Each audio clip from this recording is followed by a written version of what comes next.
أعوذ بالله من الشيطان الرجيم بسم الله الرحمن الرحيم الحمد لله اللهم صل على سيدنا محمد وسلم ñu ngi santaat yàlla beneen yoon di julli ci Seydina Muhammad sallallahu alayhi wa sallam di wax hasbunallahu wa ni'mal wakil toujours ci seen page jàmm ak jamono mais tey ci rubrique Sénégal moo ma yóbbante donc vidéo bi ñuy def nag je pense que xalaatoon nañ ne sax duñu ci def vidéo muy li nga xam ne mooy jumaa yi nga xam ne tëj nañ ko ndax sujet la boo xamante ne maîtriser wuñ ko woon te bu ñu ci bëggoon wax du ñu xam li ñuy wax lan la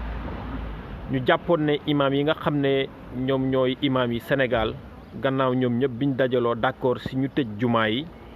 indi ay dalin wax jamonoy yonent bi wax jamonoy Seydina Omar ak yeneen jamono yoo xam ne genre mbas yi bu amoon nit ñi dañuy jullee seen kër vraiment ak wóolute bi ñu am ci ñoom te muy yoon nag effectivement ndax nag nit ki bu la jiitee ci dara da nga ko ciy déglu moom moo la ciy wommat waaye après vidéo bi nga xam ne defoon naa ko di wax ci li nga xam ne mooy xutba juma donc di wax ne gisee neneen amut gis leneen amut waaye gisee neneen moo am donc maanaam diine ak nu mu mën a ñëwee rek war nañ ko mun a utiliser mu méngoo ak suñ jamono te du yàq ci farata yi ak sunna yi dara mais bi ma defee vidéo bi am benn waaju baax maa ngi koy ndokkeel beneen yoon vraiment mu interpellé ma mu ne ma dégg naa sa vidéo bi maa ngi koy rafetlu waaye aussi daf ko interpellé ci li nga xam ne mooy tëjug jumaa ji ak jamono ji nga xam ne fi lañ nekk mu ne comme ni mu koy waxee chaque jour c'est pas normal ñu tëj jumaa yi ci jamono ji te di référé wu ci jamono yoo xam ne passé na ndax jamono yi ñoom Seydina Omar jamono yi yonent bi sallallahu alayhi wasallam amuñu woon ay masque yu mel ni ñuy def tey amuñu woon ay gel hydroalcoolique yi nga xam ne am na ak yenn disposition yi nga xam ne war nañ ko mun a jël ba nit ñi mën a dem ci jumaa yi julli dellu seen kër muy partition boo xam ne aussi ma rafetlu ko loor mu interpellé ma ne pourquoi pas imam yi ñu ngi leen di ñaan ngeen def benn bloc vraiment ngeen ñaan ñi nga xam ne ñoo jiite réew mi ñi nga xam ne ñoom ñooy dogal ci li nga xam ne mooy pandémie bi di coronavirus au niveau du Sénégal ñu xool ni ngeen di organiser woo ba ñu mun a tijji jumaa yi nit ñi dellu aussi di jaamu yàlla comme niñ koy waxee bërëb yëpp yàllaa ngi fa waaye bërëb yi nag dinañuy gënalante ci barke bërëb yi te nag jumaa buñ demee ba ne néegu yàlla bi rek c'est-à-dire que kon am na barke boo xam ne am na fa bu amul ci yeneen bërëb yi donc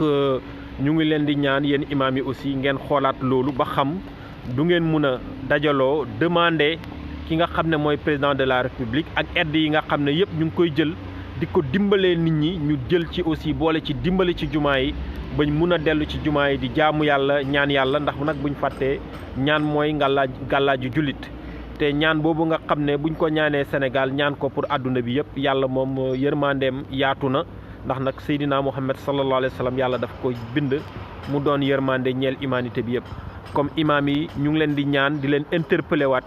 ngeen xool nu ngeen di waxtaanee ak ñi nga xam ne ñooy jiite réew mi ñi nga xam ne ñoo yor gestion bi di pandémie coronavirus bi ñu xool nu ñuy tijjee jumaa yi teg ko ci ay charte vraiment jël les dispositions nécessaires respecter les gestes barrières ak lépp loo xamante ne rek wareef la pour li nga xam ne mooy dajaloo bi ñuy dajaloo ci jumaa ji mu war a nekk source boo xam ne day gën a yokk li nga xam ne mooy coronavirus bi ci Sénégal donc loolu je pense que bu ngeen ci waxtaanee jël seeni disposition nit ñi dinañ mën a ñëw ci jumaa yi julli def seen farata ñaan ku nekk ñibbi sa kër je pense que loolu c'est très important comme niñ koy waxee rek ci bureau yi ak ci yeneen liggéeyukaay yi donc nit ñi ñu ngi fay dem ak ci marché yi di doxi seen soxla terewul ñu ngi jël seeni ay disposition donc loolu laa waxoon ne mënuma ko ñàkk def comme dañoo waxoon ne du ñu def vidéo sax dañuy bàyyi mu sedd waaye yàlla bu la waaw comme ni ñu ko waxee rek vidéo bi dañ ko def pour vraiment interpeller imam yi ñaan leen vraiment feebar bi nga xam ne moo nekk ci xolu sénégalais yi fi mu nekk vraiment muy ñàkk dem bi nga xam ne dem nañ ko ci jàkk yi julli ak ñàkk bi ñu dem ñàkk dem juma surtout ci période mois de ramadan bi ñu xool ni ñu organiser woo ba nga xam ne lii nga xam ne moo des ci koor gi nit ñi mën a dem ci juma yi julli ñaan bu ñu ñaanee yàlla mën na dimbale nit ñi coronavirus bi jóge fi. ñu ngi sant ñëpp di ziare ñëpp beneen yoon lu jub ci wax ji nag ngeen xam ne yàlla lu ci dëgg ngeen xam ne ki doon wax moom da doon wax rek pour defar. ñu ngi sant ñëpp di ziare ñëpp beneen yoon salaamaaleykum wa rahmatullahi wa barakatuhu. ku ko mën a partagé nga partagé ko ngir yàlla xëy na message bi mën na jàll ba yegg fi mu war a jàll. ñu dellu si jumaa yi julli jël nag toutes les dispositions nécessaires su ko defee jàngoro bi du doon loo xam ne nit ñi dañ fa daje di fa wàllante incha allah jërë ngeen jëf.